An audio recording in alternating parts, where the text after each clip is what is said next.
So remember that time that I did a video on the Steam Deck OLED? Well, I didn't own the Steam Deck OLED model at the time, so a lot of you actually had some valid criticisms about my video. How can I even know what I'm talking about without an actual unit in hand? Well, I made a lot of assumptions about it, and I finally got my unit in for review. So introducing the Steam Deck OLED. Was I wrong about it? Well, while many of you might be pleasantly surprised, it might not be the full 180 that some of you were expecting. So let's go ahead and dive right in.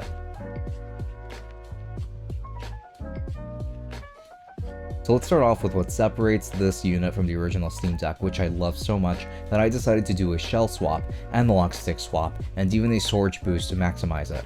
Well, here we are looking at the star of the show, which is a brand new OLED screen that does look really nice, as you would expect from an OLED display.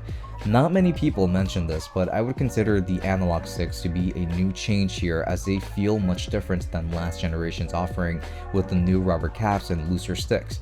You also get a new 6nm die for the chipset instead of 7nm, which should make it more efficient to run. You do get a 90Hz panel instead of 60Hz. Now lastly, we do get a larger battery, which does make a huge difference in the grand scheme of things. More on that pretty soon. Now the exterior design consists of plastic for the entirety of the build, and this is still a very large device. In terms of the device design, when it comes to the exterior design, there really aren't going to be many changes to note whatsoever compared to last generation's offering. The only differences are going to be in the thumbsticks, the display, the orange power button, and the like.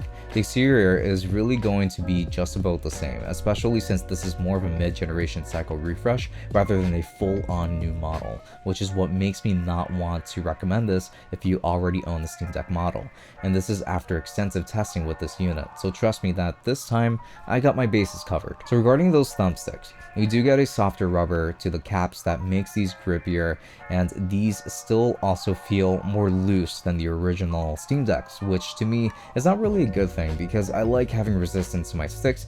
These don't feel as precise anymore because of that design choice, which kind of sucks for me. But it's not that big of a deal, as I can see many other people really enjoying these new sticks. Don't get me wrong, I still really love these sticks, and I think that they feel great nonetheless. They're just noticeably different than the originals. Now, this display is one of the best ones out there without a doubt, and it's a very colorful and rich 7.4-inch OLED display that looks absolutely amazing. It is true. I mean, it does seem like the quality of OLED varies from device to device, but on the Steam Deck, it is still really good. We do also get more responsive touch controls, which is really great to see, as you will probably use the touchscreen often to type and things like that. And because of that higher refresh rate, you can actually do quite a few things, but what I like to do the most is just take advantage of the power of the Steam Deck to play games at a higher refresh rate. Now, that's not to say that we get better performance with this model, but that is to say that now, games that normally could run at a higher frame rate will be unlocked and able to run higher. So as for the speakers, we still get the same unit, but for that matter, these speakers are still some of the best ones on any handheld. We get a front-firing set of stereo speakers that get loud and offer a great gaming experience. Have a listen.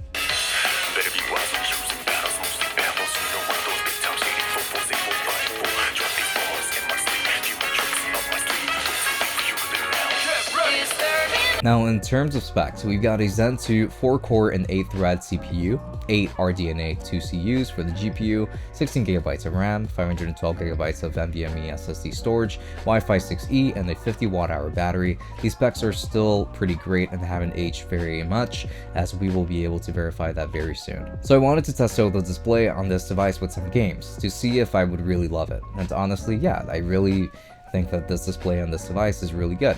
Let's face it, performance is almost the same, but some people have noticed some small improvements in the frame rate. Personally, I haven't experienced it, but I did really enjoy my time with this display, and frankly, it is a very nice upgrade over the LCD screen.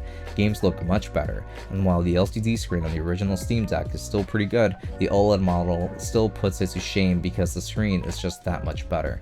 On something like Persona 3 Reload, that much becomes very obvious, but you will notice that with any game virtually.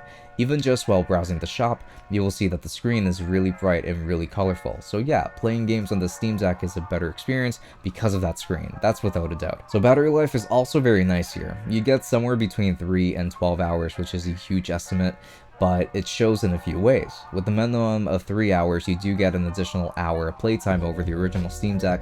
This is a huge difference because it is virtually 50% more battery, which is a pretty big deal. But also you do get way better standby power. For example, I can leave my Steam Deck sleeping for a whole day and the battery will die in between. I can leave the Steam Deck OLED sleeping and they lose just a little bit of battery life, maybe 20% instead.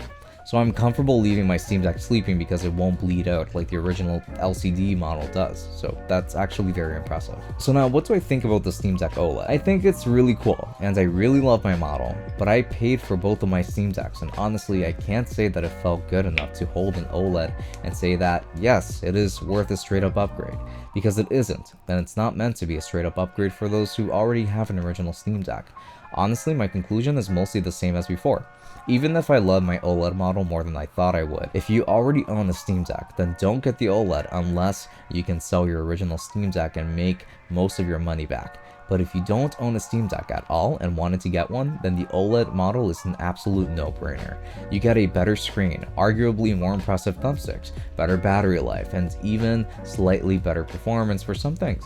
It is a better product and a revision that doesn't lose anything but only gains something. So is the OLED worth it? Oh yeah, that's for sure. And I really look forward to seeing the Steam Deck too. So thank you so much for watching this video all the way up until the very end. I do really appreciate it. If you already own the Steam Deck or if you want to get a Steam Deck, consider getting some of the accessories that I'm going to be leaving linked down below, such as a Steam Deck a thinner case, for example. You might also want to get a docking station for it so you can connect it to your TV, maybe a nice controller to go with it. All those things I'm going to make sure to leave down below, linked in the description. So if you are to use any of my links to make a purchase, you'd be helping out the channel quite a lot because it helps us get more review units like this, and it helps us be able to afford a lot more things like this as well for the channel. So yeah, links to that down below. If you make a purchase through my Amazon link for just about anything, it really goes a long way. So thank you so much. Now, thank you so much for watching this video all the way up until the very end. And until next time, this has been Francisco from Tech Summit. Have a good one and enjoy.